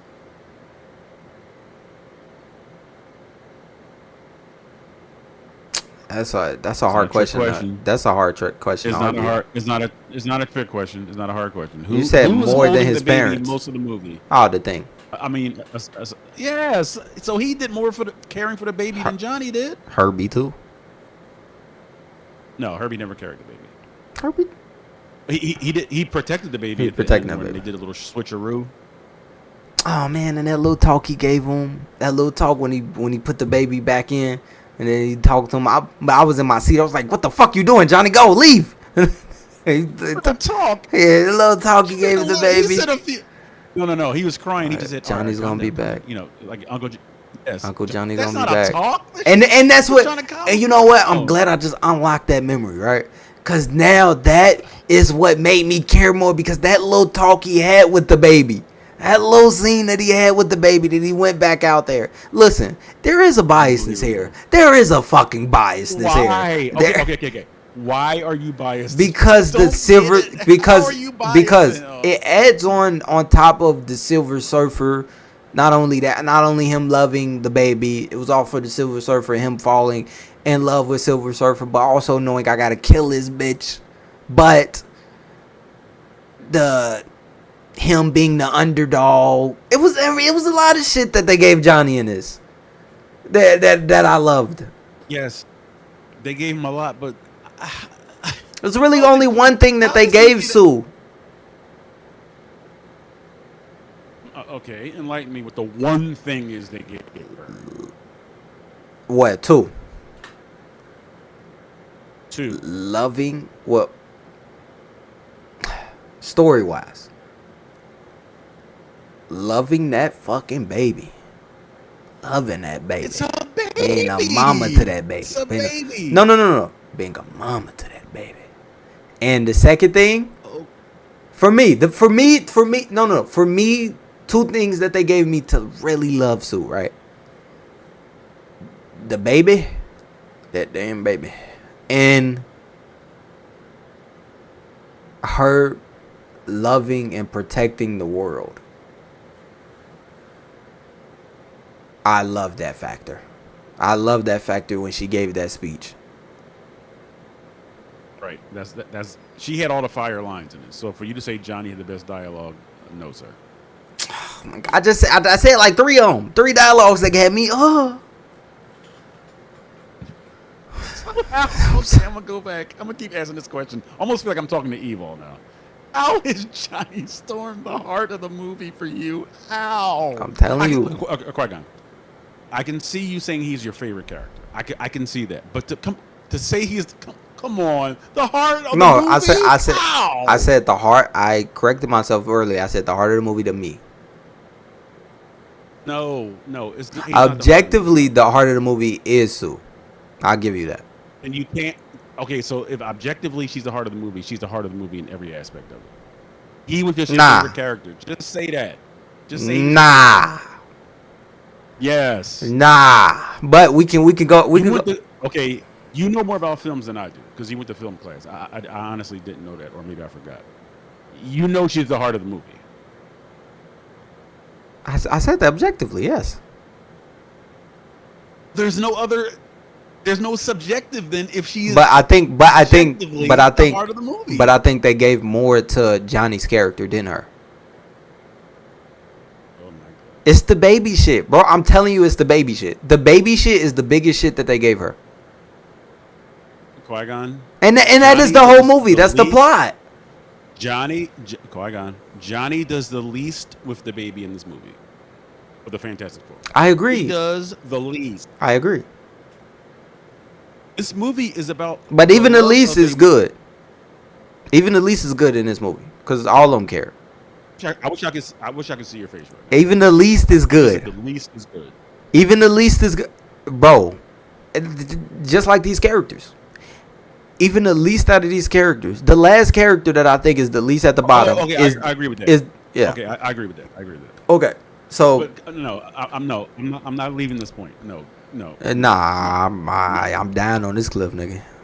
He is. No, you're not. He is. I'm not letting you do that. He is the heart of this movie not to me. Oh, that's baloney. No, that's baloney. Not baloney. This shit fire. This shit fire baloney. Nah. He is, bro. To me, to end it with this, right? Or maybe go Jon Bernthal on you. To end it with this, right? And then we could talk about the ending. To end it with this.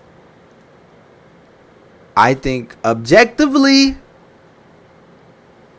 he has more sense within the story. Not sense within the story. I would say this. Wrong choice of words. He has more side story driven in this movie collectively that makes me feel I'm trying to make you understand the reason I'm saying this.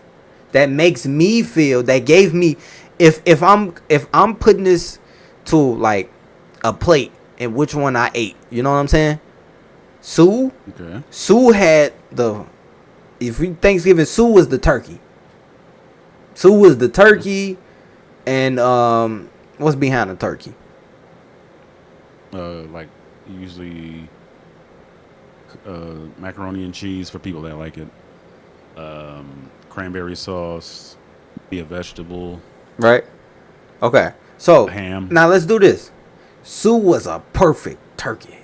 She was a perfect. She was juicy. She had everything. This is what you go to. You go to the turkey. Everybody eat out the turkey, and the turkey was fucking great. Didn't need no crap. Didn't need no sauce. It was just good. It was the turkey, and that's what I'm giving you. Objectively, she is the heart, right? She is the turkey in the Thanksgiving, right? But Johnny though, Johnny is that macaroni. Johnny is that sweet potato.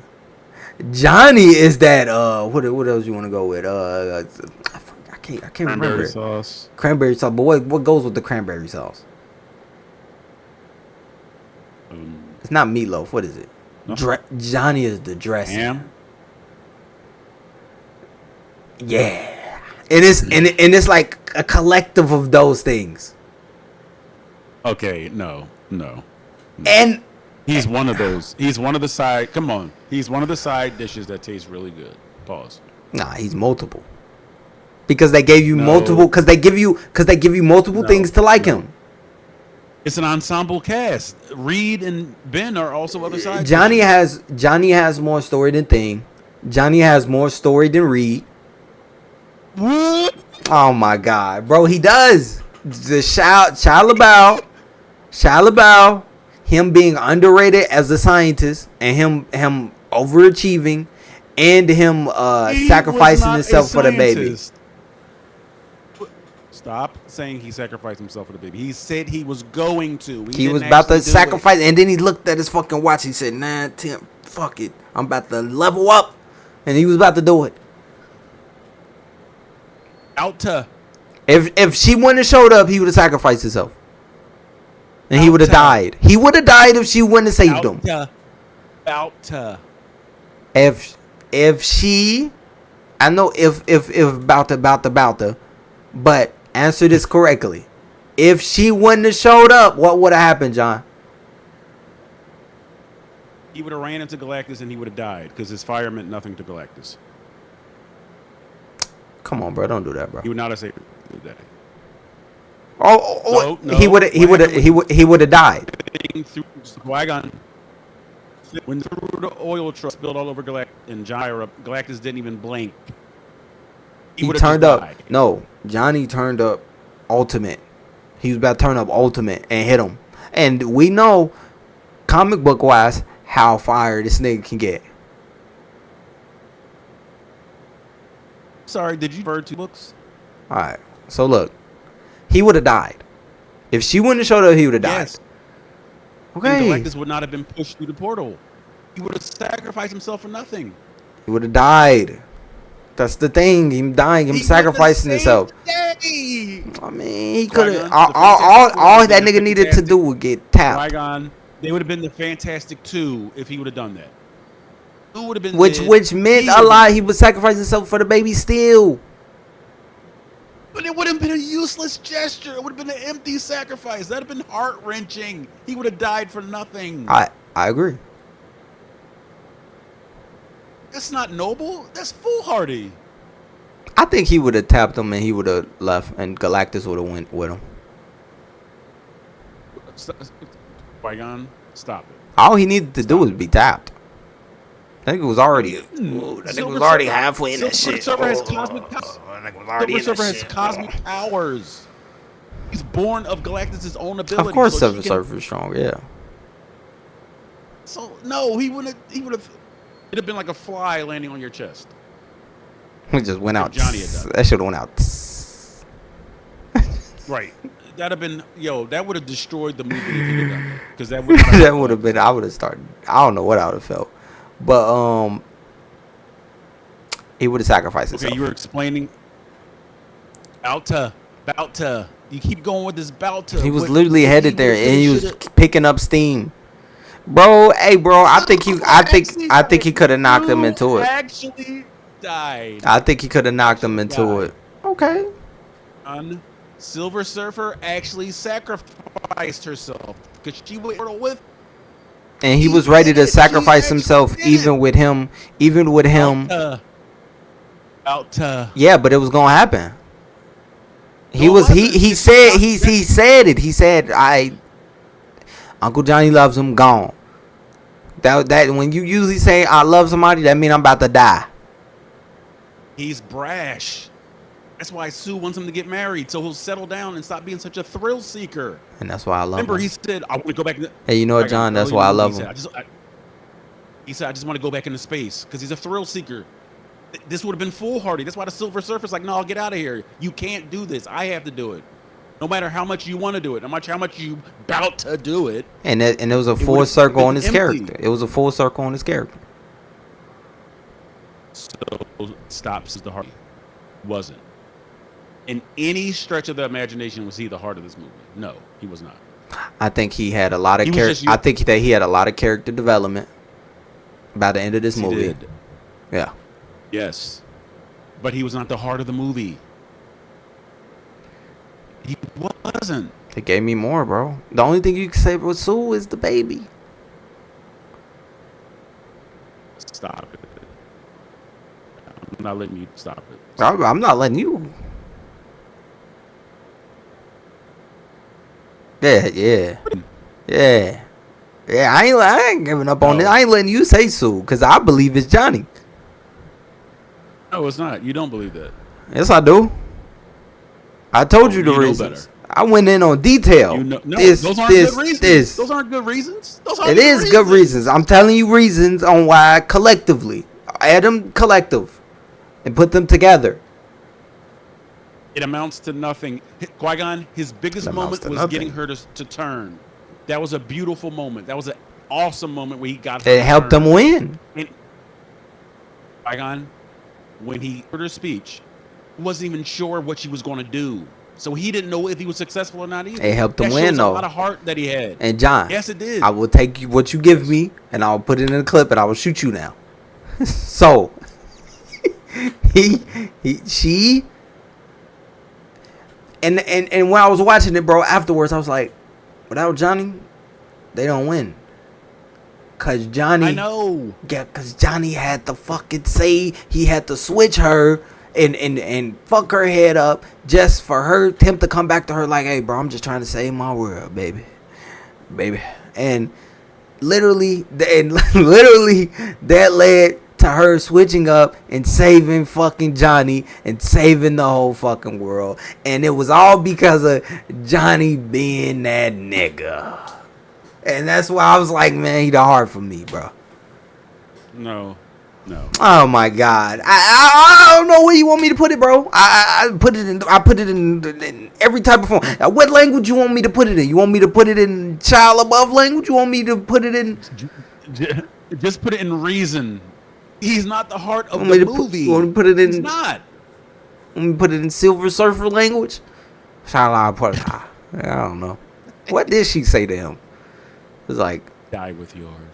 no, but it was in her language. It was like, Yeah, I don't know. yeah, but people main thing we had an hour and 41. All right, here we go.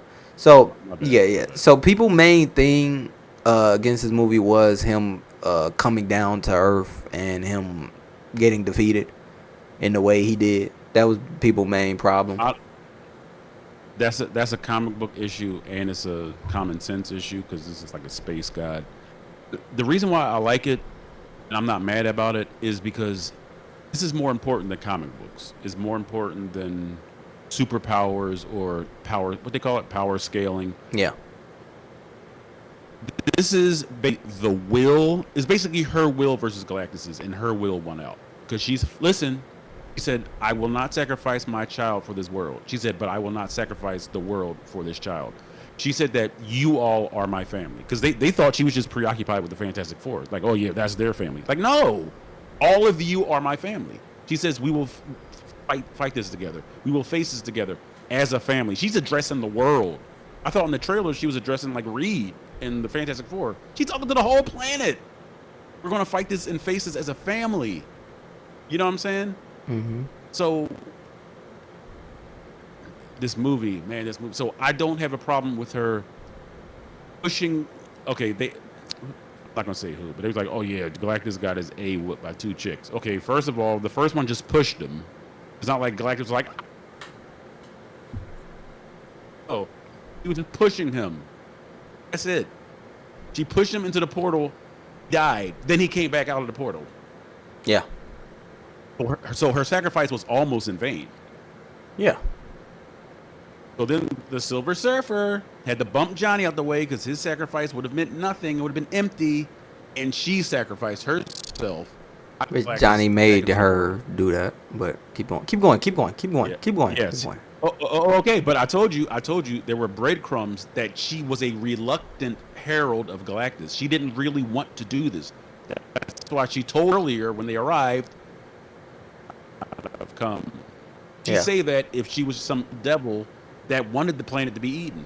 And then they were like, what planets does Galactus choose? She said, and then Sue says, no. She says, he does not choose. And Sue put it together. She says, use the planet. Qui-Gon? He didn't say, oh yeah, I choose the planets for him. Sue had to pull it out of her. She said, choose them. She's like, I do. It's reluctance. Like, from the beginning of the movie, you realize that she is an unwilling servant of Galactus. She's conflicted, Qui-Gon. Mm-hmm. She's the one that has a character arc that we're not talking about for some reason. Because you glazing Johnny being Oh my God, Johnny gave her. All right, whatever. So look, Johnny gave her more character. All right, so No, he wait, did not give her more character. The whole movie, she's Johnny gave her more character, Monica. Oh, Helped her out, bro. But made her switch. he helped. Yes, he helped. Yes. Okay, Made her she didn't see. go Made from her see 0 to herself. 100. She didn't go from 0 to 100. She had like maybe a little past 50. He was conflicted. This is a good character, bro. Johnny just OP, bro. He's OP. All that. No. As in no. superhero movies, bro, I don't know what character ever really I could think of in comic book movies and superhero movies that made me feel like this, bro. It's rare, bro. It's a rare feeling. See, you're judging the movie out of context, which is fair. Okay, let me finish what I'm saying. You're judging the movie out of context because of your feelings, which is fair. You felt such a way that is blinding you to the. And I explained it why. I explained why. I know, but you just don't accept it. This what? No, because it's baloney. It's not baloney. It's not baloney. It is. It led to him saving the. He literally kind of saved the whole shit. Yes, he's a part of the team. Yeah, but He's an ensemble. Yes. He played a huge part in it. I know. All 4 of them played a part. They wouldn't have gotten there and gotten back without the Thing. The Thing was the only person that could pilot the shuttle. Reed obviously is the one that came up with the plan. Sue was the one that actually pushed Galactus into the portal. And emotionally got Silver Surfer to turn. I know. I'm not disagreeing. Emotions, heart emotions used to help the whole world out. Come on, dog. How are you not seeing this, dog? Alright. I just said he helped. He's a part of the team. But he's not the heart of this movie. He is not. I understand. You love Sue. I understand. Look. Oh, okay. Now you trying to. I'm doing what you doing to me? Ah, what's going on, John? I'm not. Who your favorite character? My favorite character in this movie? That's tough. Say Johnny, I'll slap you in your head. Nah, you can say Johnny if you can say Johnny. Yeah, I can say whatever I want. I don't really know about to be honest. I'm not copping out, but I really have a favorite cast like the foursome. Tongue tied again. Gel, they are a family of superheroes. Yeah, they are a real legitimate. Again, I said work. This does not work if you don't buy them as a family. It's a team, but if you don't buy them as a family, it does not work. It'll fall apart. Okay. So that's why I like Qui-Gon. That's why I can like the scenes where, again, I told you I identified more with Johnny than any other character. I told you this an hour ago. I said this, remember? Yeah. I said an uncle is almost like a parent in waiting. Like little stuff really resonated with me. He's like I got you, little guy. He's like Uncle. It's more than being an uncle, though. I'm an uncle. I understand that. It's bigger than being an uncle. I know you're an uncle too. But Qui-Gon, I was little. I was a young uncle, dude. Nah, it's more than an uncle, though. Understand. You're not giving the shy little part. You're not giving the him being underrated with his smartness. You're not giving that, bro. He wasn't. They just showing him off, just throwing him off. Now you're putting words in my mouth. Now I'm putting words in my mouth. Now you're putting words in my mouth.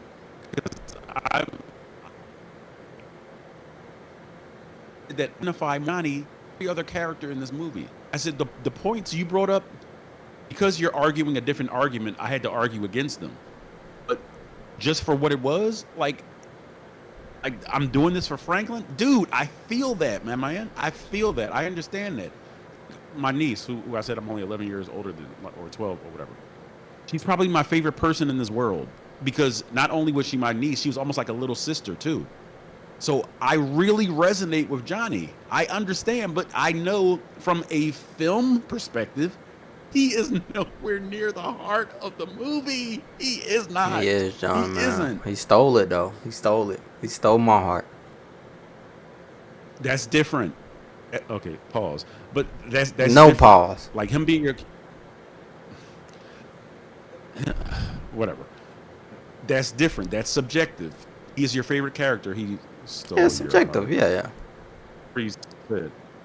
But he's not a movie. He was just your favorite character in the movie. I think objectively you could say he stole a. He He stole a. displayed Objectively, I think you could say he stole some scenes. scenes. The ending. But listen, bro, we been there. We done that, right? So, I. The people didn't like him getting small or whatever going to do it. I understood it. You know why? Because he had to go down and he had to fucking get Johnny because he would have fucking killed. I mean, not Johnny. He had to go get Franklin, and if he wouldn't have did that, then he would have killed Franklin because he would have had to kill the fucking world. So he had to get small and had to go get Franklin. They made that make sense, and because he was he thought of them as just puny fucking bugs. And Right, I he was understood it. He Clever. Right, and he said clever little bugs. exactly, and I understood it. He didn't really even give a fuck. That tells you off rip when he said clever little bugs. He thought of them as nothing, but yeah, I had a little IQ to him, so he looked at them as that. But he didn't really give a fuck. He just wanted the fucking baby. So I understood that. I understood all that. Him fucking ore farming and walking through Johnny and Ben trying. Nigga, I felt that. Throwing the bin into space. Yeah, bro, he threw that nigga. That shit was crazy. And Johnny going to save him. And then the little shit. Johnny going to save him. This little shit, bro. See, and Qui-Gon, it's so much story being told without being thrown in the audience's face. Like the fact that the thing was in space and all you saw was his hand, and then Johnny grabbed his hand. That's a direct reference to like that Renaissance painting where it's like, I think it's like God and I think it's Adam, where they're like touching fingers. I know you've seen it before. Yeah, I know. I know you've seen it before. Like to me, that's a direct correlation to that. Just the imagery of it. Okay? Yeah. I'm not saying the director put it in there on purpose, but that's the. They did it imagery twice. that I gathered. They did that twice. Mhm. With him looking at Shao. With him touching the surfboard. Yeah, it's almost again they put so much respect on space in this movie. Bruh, It's like it's not just outstanding. It's like, oh yeah, let's just go into space. So let's get to the grades of the movie, the ultimate grades. Dude, talking about this movie on my spoiler, it changed my grade. I'm not even gonna lie to you. I originally said B plus. Okay. This is an A movie for me. It changed. Talking about it, this is an A movie. And Qui-Gon, the heart of this movie, okay? The fact that Reed and Sue are going through a basic building block of our human experience, giving birth. Sue is helpless on the table. Reed is there trying to coach her. Qui-Gon, that is so basic. That's it's such a basic thing with all the stuff going on around them in the movie. First of all, he's a stretchy man that's brilliant. She's a woman that can go invisible. His best friend is a rock creature. His brother-in-law can turn into a fireball. They're in a spaceship going around a black hole being chased by a silver surfer on a surfboard in space who is the herald of a huge being that eats planets. But the movie is smart enough to focus and to centralize the human experience. Just going over those facts, Qui-Gon made me great. It turned them into humans. I didn't even realize one of them had a power until she went invisible, giving the pregnancy in that moment. I forgot. That shit left my brain. Cause Johnny couldn't turn fire. Yes. Thing had to fucking be a pilot. He couldn't use his fucking be a powerful and fucking Reed. He wasn't even doing no stretchy shit. He was just being a father. And Qui-Gon, that again, I've been glazing this movie the whole time. That is the beauty of the execution of this movie. The human experience in this big, wacky world, or wacky universe, okay? That is optimum storytelling right there, kiddo. Yeah, I agree, man. Originally, I had this movie kinda lower. I had it an A originally because I knew leaving that theater. I was like, I don't know what it was, bro, but it It was the movie. That's what it was. when I left this theater, bro, I thought I said, we not getting no shit like this for a while, nigga. I'ma appreciate this shit. Right. I'ma appreciate the fuck out of this. Hey. And I'm standing on that, bro. I don't care. I done heard people flaws, and I done heard a couple flaws that was like, okay, I can understand that. Still, because the execution of it, bro, it is done. This is the definition of execution, you know. Unlike Evil with Superman, but this was very beautifully sci-fi. You wouldn't even think this was a superhero movie, bro. This, what did you say? An alien chasing a team for a baby. Yes. This was good, bro. Like I said, I give it an A. I stand on that. The only reason I don't give it an A plus because the little shit, just the little nitpicks, you know. I think this could have easily been an A plus if they would have really, you know, treated it like a fucking doomsday. This could have easily been an A plus. I don't think they treated it like that. I think they, I actually think that they didn't give even though you saw all the money put into this, I don't think they gave it all. So, but that's why I give it an A. And that's been me and Jon Bap review of the Fantastic Four. Do your channel, John. Great Expanse by Jon Bap 426 on YouTube. Holla at me. And it's been the only QG with a place to be. And we're gonna get at you with another one. QG Reacts on IG, TikTok. Yeah, TikTok. This is a good one. Alright, y'all. Peace.